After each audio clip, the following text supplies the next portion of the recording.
This is Hannibal here from the HannibalTV.com with a daily wrestling news update.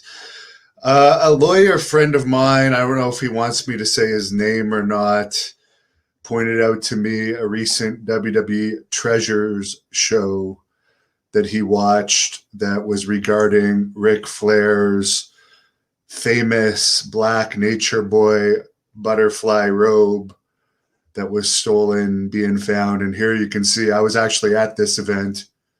This is in the Ottawa Civic Center, September 9th, 1991, when Ric Flair actually made his in-arena debut and confronted Roddy Piper. I actually wrestled in that arena in 2007 on the very first Great North Wrestling event. For a bit of trivia, but this lawyer had an interesting take on this WWE Hidden Treasures show where I guess Ric Flair has said that that robe was stolen out of his hotel room in 1995. And this lawyer brought up when stolen artwork comes on the market, the real owner is entitled to have it back, even if it's decades later. This occasionally happens with art that was stolen by the Nazis in the 30s. So this lawyer brings up that the guy trying to sell the WWE and Ric Flair back the robe is very similar to trafficking stolen artwork, and Ric Flair would have been within his legal rights to just walk out with the robe without paying anything for it because the asset is actually Ric Flair's. So there you go, an interesting tidbit to point out. I only watched the YouTube clip that was sent to me, which basically they made a $50,000 offer to buy this stolen robe back. And I guess you got to stay tuned to see how much it actually sells for. But that's a very good point. If it's your robe to begin with and it's been stolen, why are you going to pay tens of thousands of dollars to get it back? And who even knows what the ultimate amount of money is that they paid back for it? In other wrestling news, Fast 9 starring John Cena was the #1 movie at the box office this weekend. It's expected to gross $70 million. Fast 8 opened up to $98.8 million. However, that's not necessarily a sign of declining interest in the franchise. There is places like here in Ontario where you still can't go to a movie. Next week, though, they're going to reopen up for bars and tattoos, but it's going to be another month here before you can work out. Make sense of that. Getting a tattoo is more important to our government than the benefits of being able to work out in a gym, keep your immune system up that way, and stay healthy that way. So horrible government here in Ontario, led by a piece of shit named Doug Ford, absolute worthless scumbag. And they've delayed the election now, so we can't even vote this guy out. It was supposed to be in the fall. Now they're delaying it until COVID is over. So we're stuck with our leaders here. Back to the wrestling news, some sad news to report. Donna Crookshank Eaton, the wife of Bobby Eaton and the daughter of Bill Dundee, who I've done an interview with, passed away at only 57 years old over the weekend. Sorry to hear about their loss. I only met Bobby Eaton once. And, of course, I did the interview with Bill Dundee. No SmackDown or AEW ratings yet. That's the main news. There's one thing I wanted to point out. I don't even know why I'm going to address this, but I get all kinds of hate mail all the time.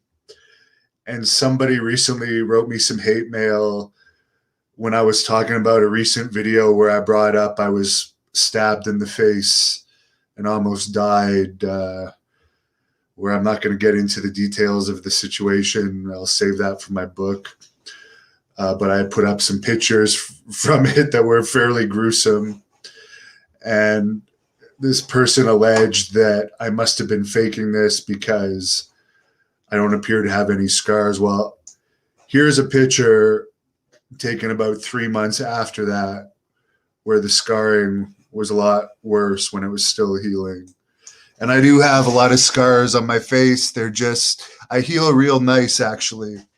I heal pretty nice compared to the amount of times, the amount of street fights I've been in, the amount of times I've had my face and eyebrows busted open.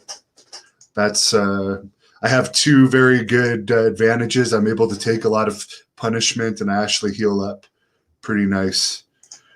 Harry Davis is in Vegas drunk right now.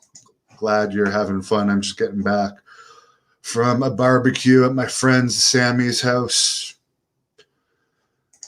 Sean likes the story of Flair pulling up to a trap house in Atlanta in his limos, and I've never heard that story, but Flair certainly did seem to have a lot of energy for somebody that seemed to drink all the time. But he's one of my favorites. I'm not hating on him, but it's no secret he had an alcohol problem, and it's impressive he's able to have all of his accomplishments. It's impressive that he's still one of the main draws WWE has 30 years after they were calling him old and making fun of him.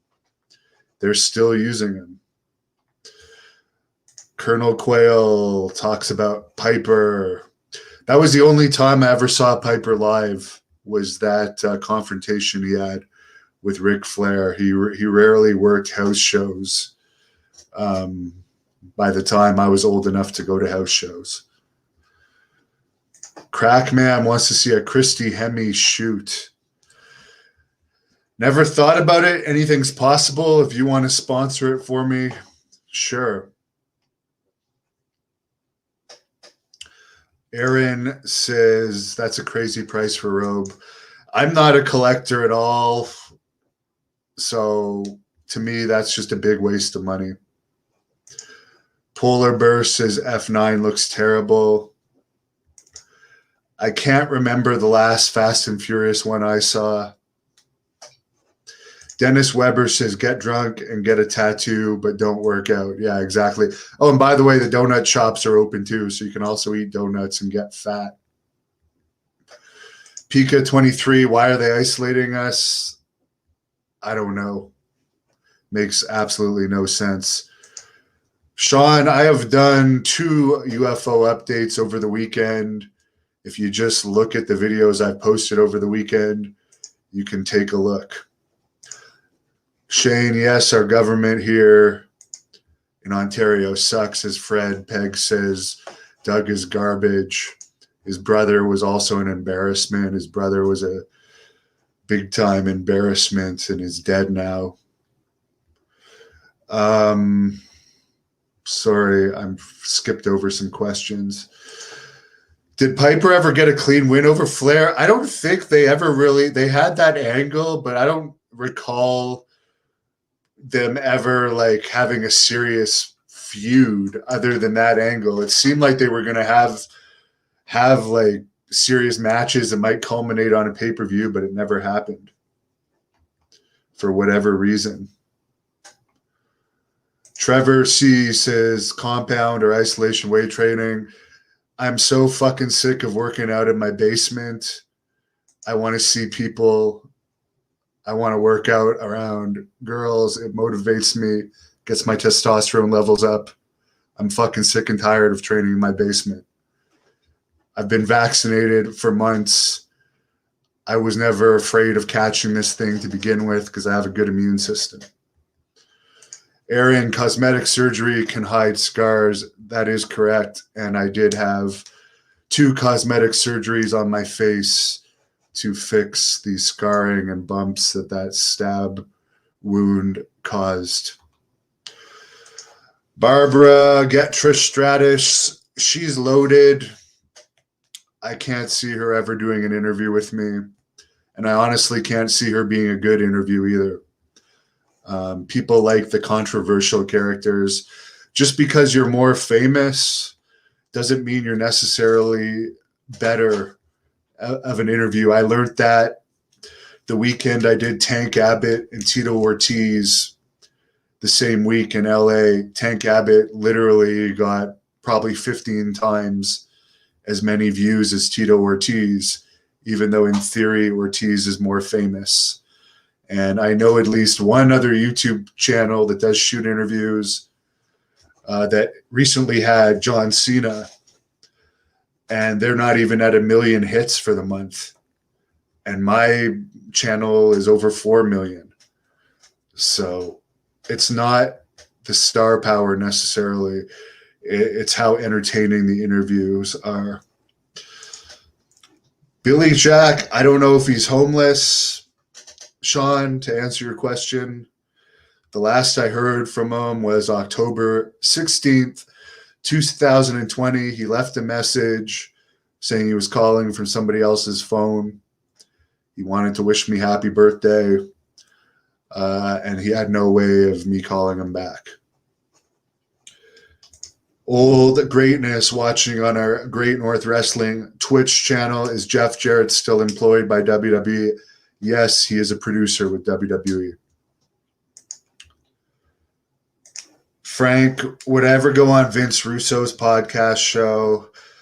I will be honest, I don't really like doing podcasts, and I get questions all the time. If people pay me, I'll do them, but I don't really like doing them. Relaxing Ghosts is Doug Fraud of our shitty premier here of Ontario that we can't elect out. What's the big deal about robes back in the day? I don't know. Buddy Rogers was really popular, and he wore robes. Boxers come out in robes. I guess they keep you warm. But they're hard to keep clean, especially if you're on the road a lot. Yeah, I guess, I don't know. I don't watch wrestling anymore, so I don't really know if anyone still wears robes or not. I know Bobby Roode, he's the last wrestler I can remember wearing a robe. Sean Wood tips me $5 towards the Billy Jack Haynes interviews I've done. Thanks. Appreciate it. Every little tip counts. I really appreciate everyone that also subscribes to our Patreon page where I post the full shoot interviews ad-free. It's only $1.99 a month, but it all helps. Fart Doctor thinks Ric Flair will outlive Hulk Hogan. I don't know who's going to live longer between those two. The Grease have ever tried a Halifax Donair? Yes, I have. Relaxing Ghost. Is it possible that WWE inflated the price to make it look more valuable on TV? Since I'm not somebody that collects that kind of stuff, to be honest, if I had that kind of money, which I would consider to be a waste, I would donate it to like save dogs that are going to be boiled to death and skinned alive in China, because that's how they kill dogs there before they eat them. I would spend it on that rather than a robe. I'm just not the type of person that wastes money on things like that. I donate it to homeless people if I had that kind of extra money to throw around. Edward, what are the chances you will see me in WWE?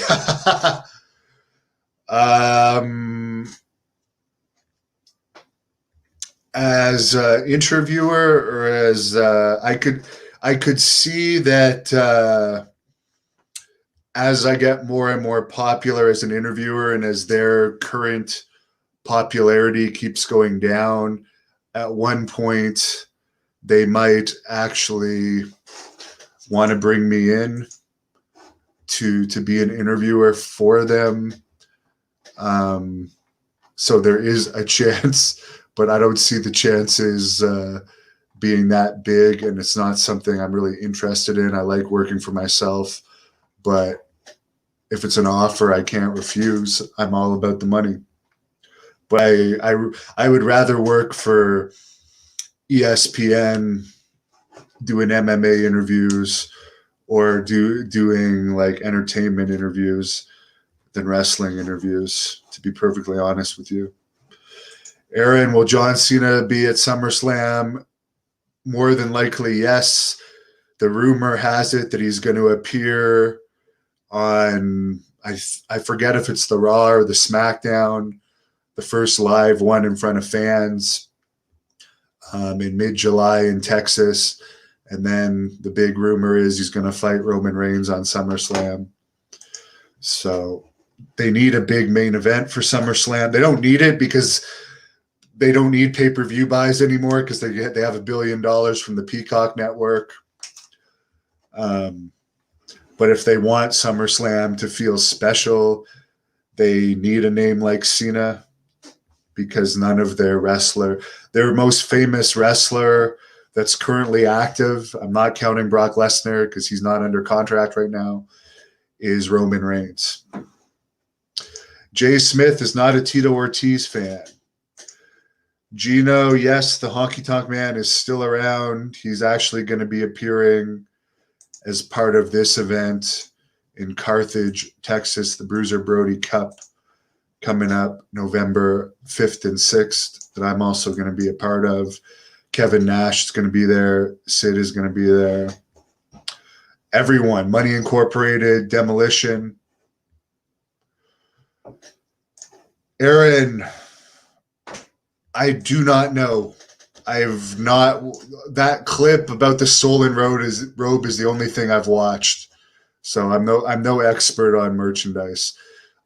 So I'm sorry I can't answer your question. Frank, would I do an interview with Don Callis? I'll be honest, I don't really like him. I'll do it if someone pays me to do it, but I believe he's very overrated. And the impact rating 0.03 with Omega and Callis being two of the stars on there is a good sign that it's overrated. And I don't think actually, there is a Don Callis interview on this channel. I'll tell you how much views it has. David Penzer was there for it. I wasn't actually there for it. Hold on. I'll tell you. Don Callis addresses the state of Impact Wrestling. That interview from 3 years ago on this channel only has 2,400 views. Then there's another one from 2 years ago. Don Callis discusses Dean Ambrose, Chris Jericho, and RVD that has 7,000 views. So it's safe to say he's not a big draw on this channel. Brian wants me to interview Brian Adias. Very possible, former Texas champion. Of course, the current Texas champion is my favorite wrestler, the Blood Hunter, who is going to be returning to Texas September the 19th in San Antonio to face Too Cold Scorpio. So that should be a very interesting match. Hello, Leroy. Tommy checking in from Rhode Island. I was there at the Comic-Con a few years ago. There's very, very good restaurants in Providence, Rhode Island. Paul, do an interview with Invader and grill him about Brody. I think there's a reason Invader doesn't do interviews, and that's because he doesn't want to talk about that kind of stuff. And Invader and I never got along when we were in IWA together. I can't see him agreeing to an interview with me. Would I interview Invader? Yes, I would. Dead. Was I supposed to interview Lindsay Lohan? I wish I would interview her. I'd be very interested. I'd rather interview with Lindsay Lohan than Trish Stratus. That's for sure. Favorite venue I've wrestled in? I did like a bunch of them. So I can't really answer that. There's none that really stands out. There is a town in between. You guys are going to find this weird, but there's a town in between Ottawa and Montreal called Hawkesbury, Ontario, which is a Great North wrestling town. And at some points, we've had over 15% of the town at the arena to watch the shows there, and it was one of my most popular towns. So, as a baby face, that's my favorite town. In Puerto Rico, the Pepin Centero, or however it's pronounced, in Bayamon, I really like wrestling there because the crowd was hot.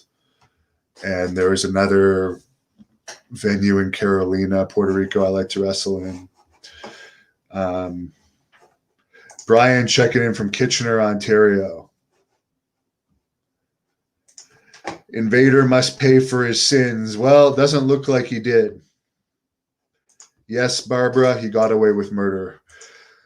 Thanks for all your comments. I'm going to call it a night there because I'm going to go in my basement, lift some weights, and go outside and run. As Mike Lyons says hello. If it's the same Mike Lyons that wrestles from Montreal, hello back to you. So hope everyone had a good weekend. Thanks for your interactions. I always appreciate it. Since we're still on lockdown here in Ontario, this is the main communication I have with people.